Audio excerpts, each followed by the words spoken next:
జమ్మికుంట పట్టణ మరియు పరిసర ప్రాంత ప్రజలకు శుభవార్త. సోలార్ గృహ విద్యుత్ ఉత్పత్తి రంగంలో సరికొత్త శకం ఇప్పుడు మన జమ్మికుంటలో కార్తికేయ సోలార్ పవర్ జమ్మికుంట. నెలకు 300 రూపాయలు ఆ పైన విద్యుత్ యూనిట్స్ ను ఉత్పత్తి చేసి 78,000 రూపాయల సబ్సిడీని అందుకోండి.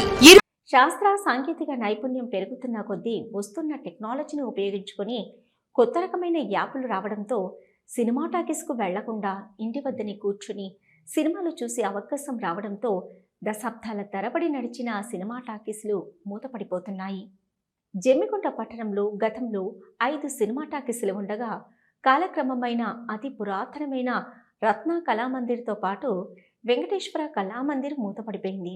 దశాబ్దాల చరిత్ర ఉన్న హరిహర టాకీస్ సైతం ఇటీవల కాలంలో మూతపడటంతో ఈ ప్రాంతంలోని ప్రజలు ఆ టాకీస్తో ఉన్న సంబంధాలను కానీ అనుబంధాన్ని కానీ ఆ సినిమా థియేటర్లో చూసిన సినిమాల గురించి కానీ ప్రధాన వీధుల వద్ద చర్చించుకుంటున్నారు.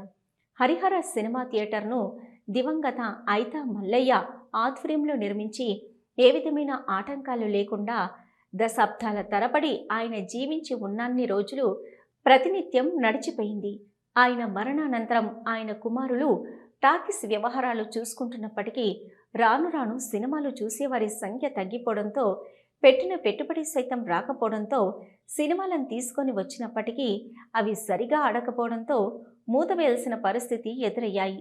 ఎన్నో సంవత్సరాలుగా పేరొందిన హరిహర టాకీస్ మూసివేయడంతో పాటు దానిని కూల్చివేయడంతో ఇక్కడ ప్రజలు ఆ విషయం గురించి చర్చించుకుంటున్నారు.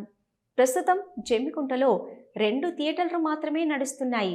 సినిమాలను చూసే వారి సంఖ్య తక్కువైపోయి సెల్ ఫోన్లకు ఎక్కువగా అలవాటు పడి వాటిలోనే అవసరమైన సినిమాలను డౌన్లోడ్ చేసుకుని పెద్ద పెద్ద టీవీలలో చూసుకునే అవకాశం ఉండడంతో ప్రస్తుత యూత్ అదే అలవాటు పడిపోయారు. ఏది ఏమైనా దశాబ్దాల చరిత్ర ఉన్న హరిహర సినిమా థియేటర్ ఇక లేదు అనే మాట ప్రజలు జీర్ణించుకోలేకపోతున్నారు.